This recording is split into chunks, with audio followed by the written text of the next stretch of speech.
नमस्कार साथियों, आप सभी का दिव्य विद्या मंदिर चैनल पर हार्दिक स्वागत है। साथियों, आज 5 सितंबर है, शिक्षक दिवस। शिक्षक मस्तिष्क का निर्माता है, अर्थात वह राष्ट्र का निर्माता है। तो हम सभी गुरुजनों को हम बड़े श्रद्धा के साथ उनका अभिनंदन करते हैं। आज का मित्रों क्लास है उपसर्ग। हिंदी में उपसर्ग और प्रत्यय से भी प्रश्न पूछे जाते हैं तमाम एक दिवसीय परीक्षाओं में। तो उपसर्ग के विषय में आज हम पढ़ाएंगे।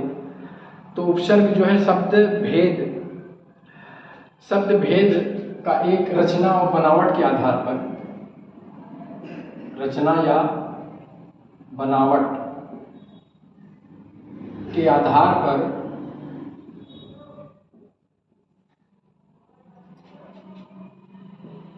जो शब्द भेद किया गया है, इसके पहले वाले वीडियो में हम बता चुके हैं। एक रूढ़ होता है, एक यौगिक होता है और एक तीसरा है योग रूढ़।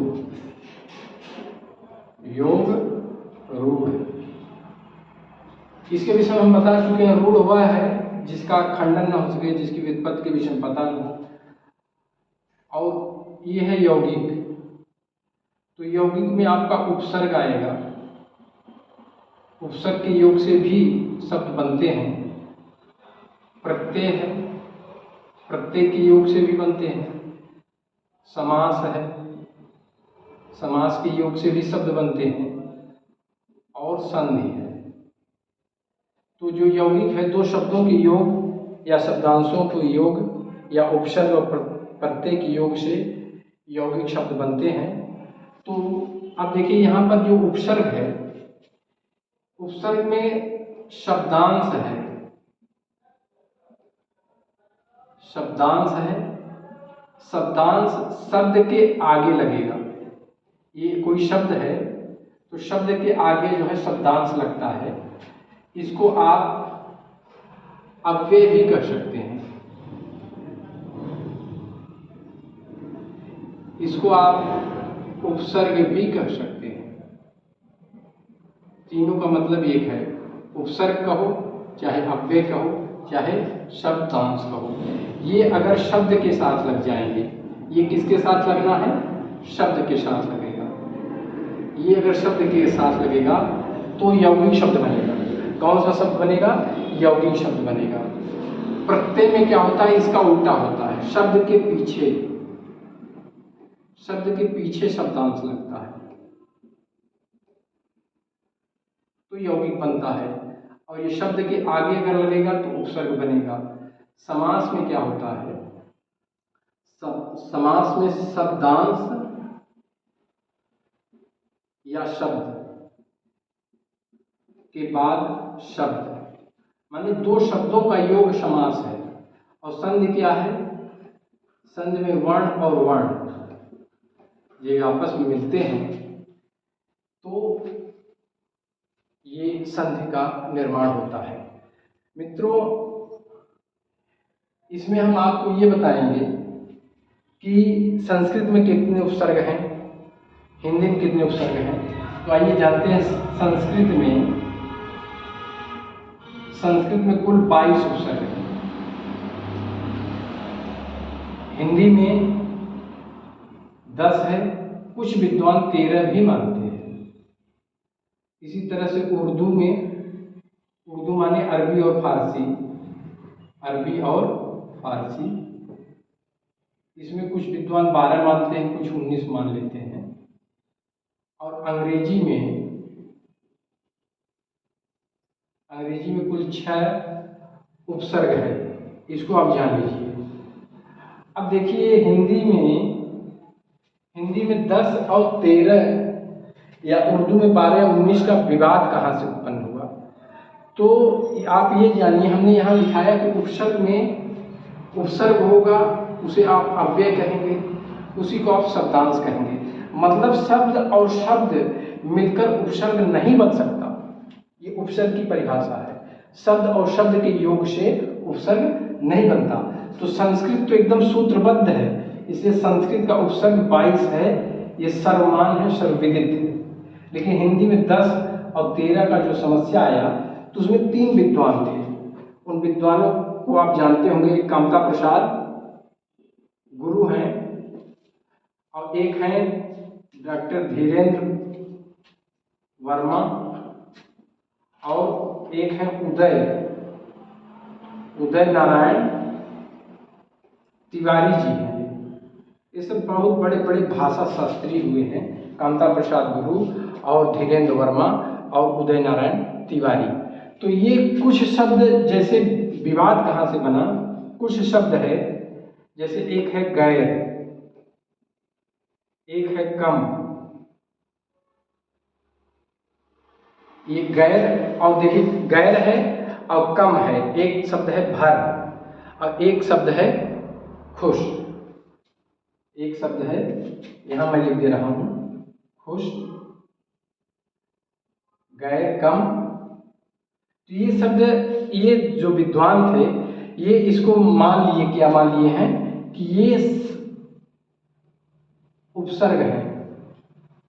ये क्या है, ये उपसर्ग माने, इसीलिए 10 और 13 का, 12 19 का ये जो आया है कंफ्यूजन, इसीलिए चूंकि ये सब बड़े बड़े भाषा वैज्ञानिक थे, भाषा शास्त्री थे, हिंदी व्याकरण के मूर्धन्य पंडित थे। इन्होंने, अब जैसे अब उपसर्ग के विषय हमने बताया कि ये शब्दांश होता है, न कि शब्द। अब इसे अगर आप गौर करेंगे तो ये शब्द है, ये शब्दांश नहीं है। जैसे खुश एक शब्द है, अब वह जैसे हम इसको वाक्य में प्रयोग करेंगे, वह खुश है, तो वहाँ ये खुश, वह खुश है, यह खुश शब्द माने वाक्य में प्रयोग किया जाता है तो पद बन जाता है। तो ये खुश क्या है, एक शब्द है, न कि शब्दांश है। तो अब यहाँ विवाद आ गया, इससे जो है उपसर्ग बनते हैं खुश नसीब, खुश मिजाज, तो इसलिए ये गड़बड़ी आई।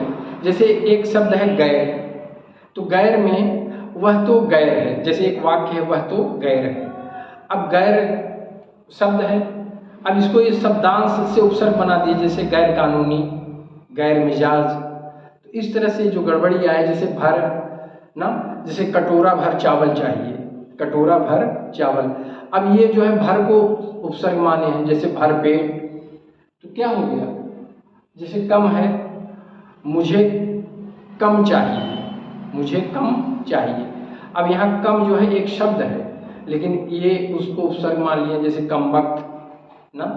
तो इस तरह से ये जो हिंदी उर्दू में जो विवाद आया, उसका कारण क्या था, कामता प्रसाद गुरु, धीरेन्द्र वर्मा, उदय नारायण तिवारी, कुछ विद्वान ऐसे शब्दों को उपसर्ग की श्रेणी में डाल दिए, जबकि शब्दांश नहीं है, ये हैं शब्द। यही मैं बताना चाह रहा हूँ कि उपसर्ग का अगर हम परिभाषा देखते हैं तो उपसर्ग में अव्यय या शब्दांश होता है।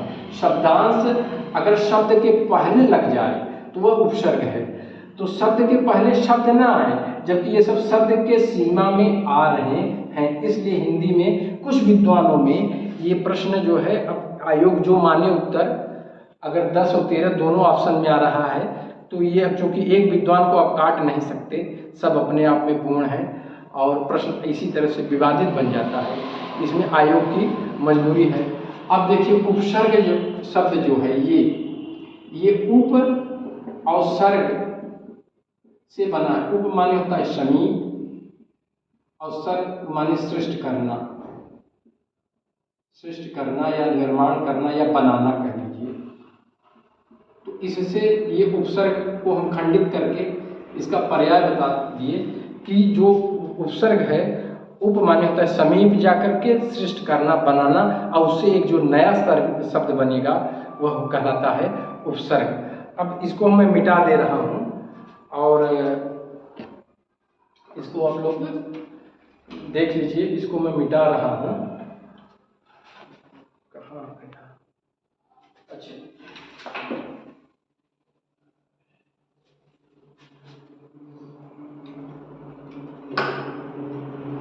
तो इस तरह से देखिए,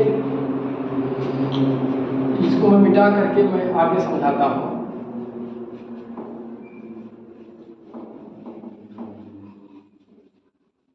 अब देखिए, जो उपसर्ग से शब्द निर्मित होते हैं वो 3 तरह के होते हैं, वो 3 तरह के होते हैं।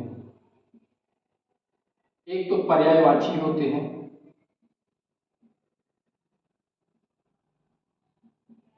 पर्यायवाची शब्द बनते हैं। दूसरा विलोम शब्द बनता है और तीसरा नया अर्थ का कोई शब्द बन जाएगा। एकदम उसका अर्थ क्या होगा? नया अर्थ। जैसे एक शब्द लीजिए भिन्न। भिन्न में अगर वी उपसर्ग लगा दिया गया तो बन गया विभिन्न। तो भिन्न या विभिन्न क्या है? आपस में पर्यायवाची है। एक शब्द है जय, उसके आगे अगर परा उपसर्ग लगा दिए तो बन गया पराजय। अब जय का विलोम क्या होता है? पराजय, उल्टा। ठीक है। अब जैसे एक शब्द है हार, हार में प्र लगा दो तो बना क्या शब्द? प्रहार। अब प्रहार क्या है? प्रहार जो है एक बिल्कुल ही नया शब्द है। जैसे एक शब्द है नाश, नाश में वी लगा दो, विनाश। तो दोनों नाश या विनाश क्या होता है? आपस में पर्यायवाची होता है। नाश या विनाश आपस में पर्यायवाची होता है। एक है पक्ष, पक्ष में अगर आप वी लगा दिए तो शब्द बना विपक्ष। तो पक्ष का विलोम होता है विपक्ष। पक्ष का विलोम क्या होता है? जैसे एक शब्द है शेष,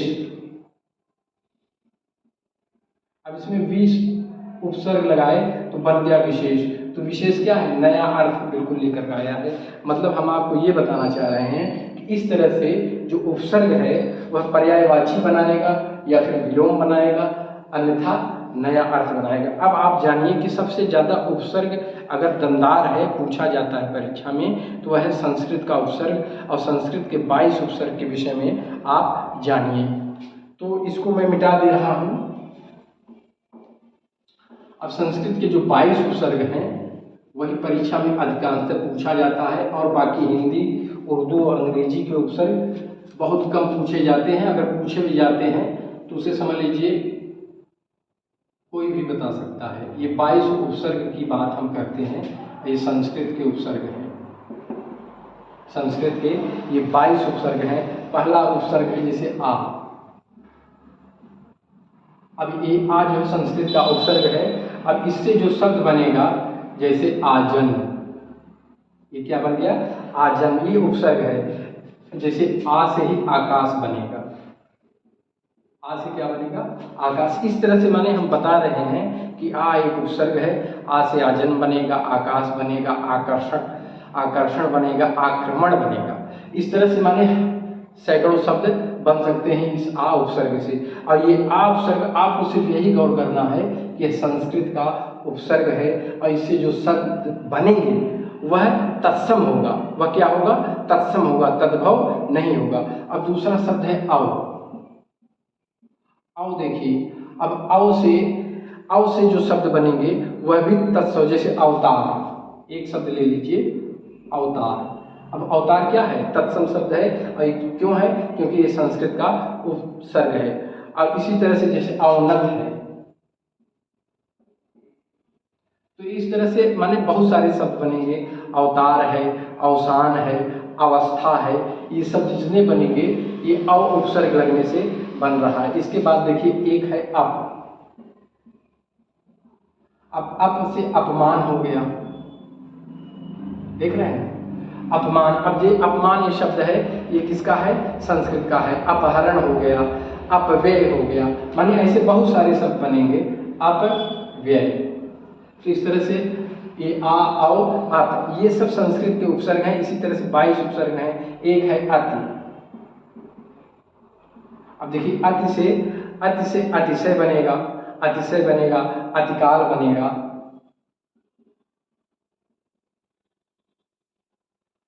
देखिए अव हो गया, ये आ से आ क्रम से चलिए, अति के बाद अन हो गया। अब अन से अनुकूल हो गया, अनुकूल हो गया, अनुवाद हो गया, अनुरूप हो गया। ये शब्द बनते हैं। और ये सारे शब्द किसके होते हैं? ये शब्द जो है संस्कृत के होते हैं, अर्थात तत्सम होते हैं। एक है जैसे अधि। अधि से अधिकार हो गया, अधि से क्या हो गया? अधिकार हो गया। तो अधिकार में अधि जो है उपसर्ग लगा है, अध्यक्ष एक शब्द है, ये सबसे दमदार है, अध्यक्ष। अब आप ये सोच रहे होंगे कि अध्यक्ष में ये उपसर्ग अधि है, तो यहाँ आप गौर करिए, यहाँ संधि हुआ है, इसमें अधि धन अच्छ। हम संधि पढ़ा चुके हैं, संधि में ये बताए हैं कि अगर ई के बाद भिन्न स्वर आएगा तो ई का क्या हो जाता है, यह हो जाता है, इसलिए इसमें यण संधि है। कौन सी संधि है, यण संधि है। तो इस तरह से अध्यक्ष को आप लोग ध्यान, जैसे एक शब्द है अध्यात्म, एक शब्द है अध्यात्म। अब इसमें भी देखिए यण संधि हुआ है, अधि धन आत्म। देख रहे हैं, ई के बाद एक भिन्न स्वर आया तो कौन सा संधि हो गया, यण संधि हो गया। तो इसे आप लोग गौर करिएगा, इसको मैं मिटा दे रहा हूं।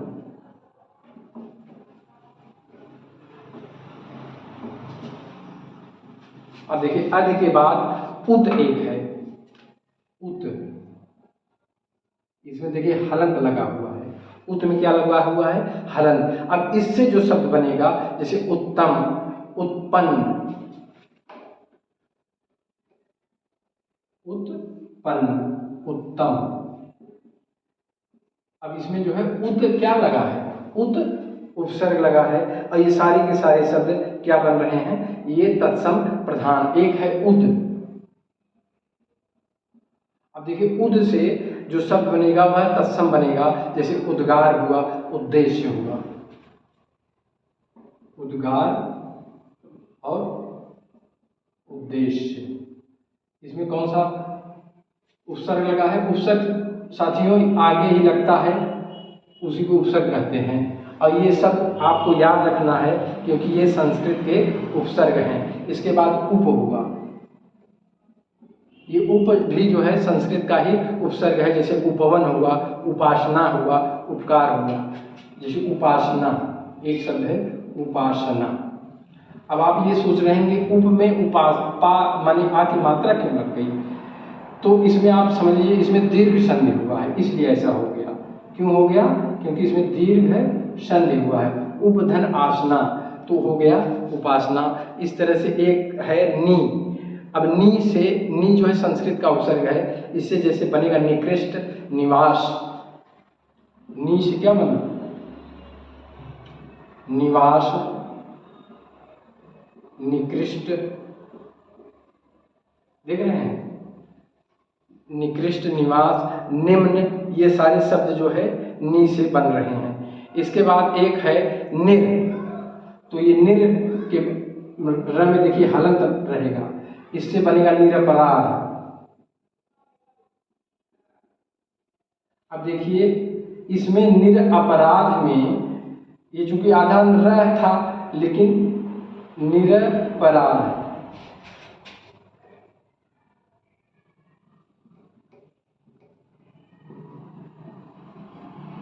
निरपराध। अब ये पूरा न हो गया क्योंकि इसमें दीर्घ संधि हुआ है। कौन सी संधि हुई है, दीर्घ। निर्धन अपराध,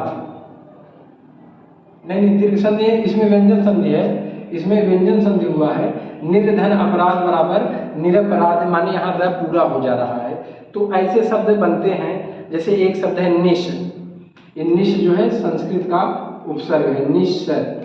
अब इसमें देखिए श पे क्या लगा है, हलंत लगा है, इससे जो शब्द बनेगा जैसे निस्तेज, क्या बना, निस्तेज। ये स जो है आधा लग गया, तेज एक शब्द है उसमें निस लगेगा तो बनेगा निस्तेज, निस्तार, निश्चल। जैसे एक शब्द है निश्चल। अब देखिए आप ये सोच रहे होंगे कि यहाँ तो दंत स था लेकिन यहाँ तालव्य स है। आपको मैंने व्यंजन संधि में बताया था कि अगर ये दंत स के बाद अगर च वर्ग आ जाए, माने तालव्य आ जाए, च छ ज झ ञ, इसका उच्चारण तालु से होता है। तो जब तालु से आएगा तो ये दंत जो है स जो है तालु श हो जाएगा, अर्थात तालव्य श हो जाएगा। तो इस तरह से इसको भी थोड़ा सा ध्यान देना है। और उसके बाद जैसे एक है दूर, इसको मैं मिटा दे रहा हूं। इसके बाद दूर है। अब देखिए दूर, ये इसमें हलंत लगा हुआ है, इससे बना दुर्वस्था। तो इसको अगर आप जोड़ेंगे दुर्धन अवस्था, माने व्यंजन संधि हो रहा है, तो इससे बन रहा है शब्द दुर्वस्था, दुर्दशा। अब दुर्दशा में ये ऊपर चला जाएगा। और ये मैंने कल बताया था तत्सम और तद्भव के भेद को, कि अगर आधा रंग ऊपर जा रहा है तो शब्द कन्फर्म है कि तत्सम होगा। क्यों? क्योंकि आधा रंग देखिए यहाँ है दुर्दशा, दशा में अगर दुर उपसर्ग लगेगा तो दुर्दशा हो जाएगा। इस तरह से दुराचार, दुर्धन आचार से क्या हो गया? दुराचार हो गया। फिर इसके बाद एक शब्द है दुष। ये देखिए दुष एक शब्द है, अब इसमें हलंत लगा हुआ है, माने ये आधा सह, इससे जो शब्द बनेगा जैसे दुस्साहस, दुस्साहस, देख रहे हैं? तो ये दुस्साहस शब्द, इससे पता चल रहा है कि इसमें साहस में दुस उपसर्ग लगा है और शब्द बन गया दुस्साहस। इसी तरह से दुष्कर्म होगा, दुष्कर्म। अब देखिए साथियों, यहाँ आप ये सोच रहे होंगे यहाँ जो है मूर्धा सा आ गया, जबकि यहाँ दंत सा है। तो आपको मैं व्यंजन संधि में बताया था कक है, टट है और पर्फ है।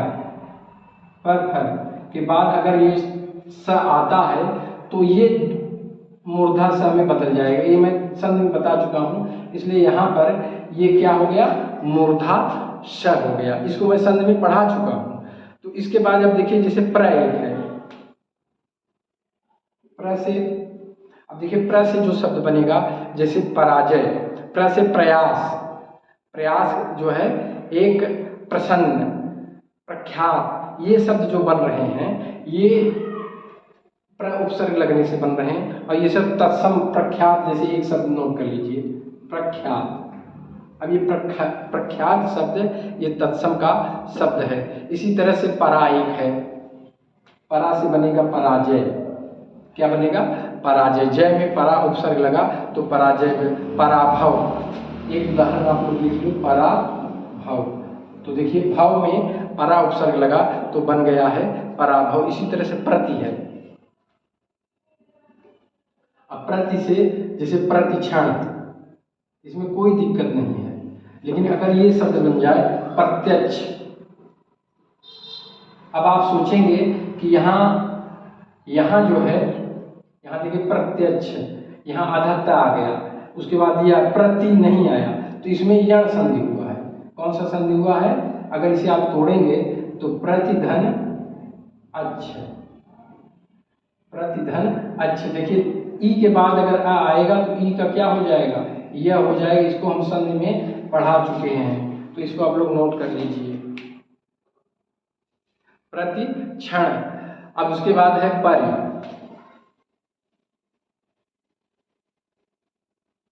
इसके बाद देखिए प्रति के बाद परि है, जैसे परिवर्तन हुआ, परिचय हुआ, परिवर्तन, परिचय। तो ये परि उपसर्ग है, ये भी संस्कृत का उपसर्ग। आपको सिर्फ ये ध्यान देना है कि संस्कृत के कौन कौन से उपसर्ग हैं। इसी तरह से वी है, वी से विज्ञान हुआ, विशेष हुआ। अब वी बस आगे लग जाएगा, तो ये वी उपसर्ग किसका है? संस्कृत का है। आपको ये ध्यान देना है। जैसे एक है सम, अब सम से जैसे शब्द संस्कार, संगम, इसमें क्या लगा है? यही सम उपसर्ग लगा हुआ है। जैसे संकल्प है, संतोष है, संन्यास है, ये ज्यादा परीक्षा में पूछा जाता है, संन्यास। अब आप देखिए यहाँ बिंदी रहेगा, माने सम धन न्यास, ये सम उपसर्ग लगा है और इसमें न्यास है, संन्यास, ये शब्द बनता है। और इसी तरह से एक अंतिम है सु, जैसे सुकर्म, सुफल, देख रहे हैं? तो इस तरह से संस्कृत के जो उपसर्ग हैं यही परीक्षा में पूछे जाते हैं। इसके बाद हिंदी के जो उपसर्ग हैं, आप लोग हिंदी का भी उपसर्ग जान लीजिए, क्योंकि हिंदी से जो शब्द बनते हैं वह है तद्भव। तो तद्भव को भी आपको जानना चाहिए। जैसे अ या अन, अ से जैसे बना अनपढ़ है, क्या बन रहा है। अब ये अनपढ़ जो है, ये अन आप जानेंगे ये कौन सा उपसर्ग है, हिंदी का है। अनपढ़, अनमोल, अछूत, अछूत, तो इससे ये आप जानेंगे हिंदी का उपसर्ग है। जैसे क है, अब क से क या कु, क से कपूत हो गया, क से क्या हो गया, कपूत हो गया, कुठौर हो गया, कुचाल हो गया। तो ये क या कु ये सब हिंदी का उपसर्ग है। अन या ये हिंदी का, ये संस्कृत का उपसर्ग नहीं है। इसी तरह से अध, तो अध से क्या बनेगा, अधमरा जैसे हो गया, अधमरा, अध कचरा, तो ये सब हिंदी के शब्द हैं। अध मरा, अध पका, ठीक है, ये सब किसके शब्द हैं, ये सब जो है संस्कृत के शब्द हैं। जैसे अव है, अव को ऐसे भी लिखा जाता है हिंदी में, और ऐसे भी अव लिखा, जैसे अवगुण, तो ये अवगुण जो है हिंदी का शब्द बन जा रहा है। अवघट है, अवगुण है। इसी तरह से नी है एक शब्द, नी उपसर्ग हिंदी का है। तो नी से जैसे निडर हो गया, निडर हो गया, निकम्मा हो गया, निहत्था हो गया, देख रहे हैं, तो ये हिंदी के हैं। तो हिंदी का बहुत वो नहीं है। जैसे भर है, तो भर से क्या हो गया, भरपेट हो गया, भरपूर हो गया।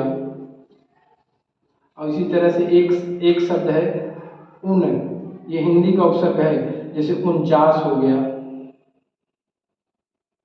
29 हो गया, 29, ये सब हिंदी के उपसर्ग हैं। इसको मैं मिटा दे रहा हूं।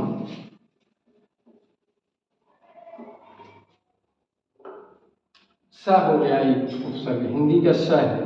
देखिए संस्कृत में सु था और हिंदी में क्या हो गया है, स। स से जैसे है सपूत, स से एक शब्द बन रहा है सपूत, तो ये हिंदी का उपसर्ग है। सपूत हो गया, सदेह हो गया, सचेत हो गया, देख रहे हैं। श उपसर्ग ये हिंदी का है, और शु उपसर्ग किसका है, ये संस्कृत का है। जैसे इसके बाद दू हो गया, जैसे दू से दुबला, तो ये दू क्या है, ये हिंदी का है। इसके बाद जैसे बिन, एक है हिंदी में बिन, तो बिन से बिन देखा जैसे हो गया, बिन देखा, बिन सोचा, बिन समझा, बिन बोला, ये सब हिंदी के उपसर्ग हैं। इसी तरह से तो परीक्षा में अधिकांशतः संस्कृत और हिंदी के उपसर्ग पूछे जाते हैं। अरबी फारसी के उपसर्ग अभी तक परीक्षा में पूछे नहीं गए हैं, और अरबी फारसी का अगर पूछा जाएगा तो इतना आप लोग जानते हैं, उससे बने शब्द विदेशी होते हैं, अरबी फारसी के शब्द होते हैं। जैसे कम एक उपसर्ग, कम से कमज़ोर है, कमसीन है। जैसे खुश है, खुश से खुश मिजाज है, खुशखबरी है, खुशहाल है, ये सब अरबी फारसी के उपसर्ग हैं। जैसे एक गैर है, तो गैर हाजिर है, गैर कानूनी है, ये सब उपसर्ग किसके हैं, ये सब जो है अरबी और फारसी के हैं, अर्थात उर्दू में आएगा। जैसे ना है, तो ना से नालायक है, नादान है, नाजायज है, ये सब उपसर्ग जो है अरबी फारसी के हैं, क्योंकि अरबी फारसी के शब्द हो जा रहे हैं, विदेशी शब्द हैं। जैसे दर है, तो दरअसल, दरकार। जैसे ब है, ब से बनाम है, बदौलत है।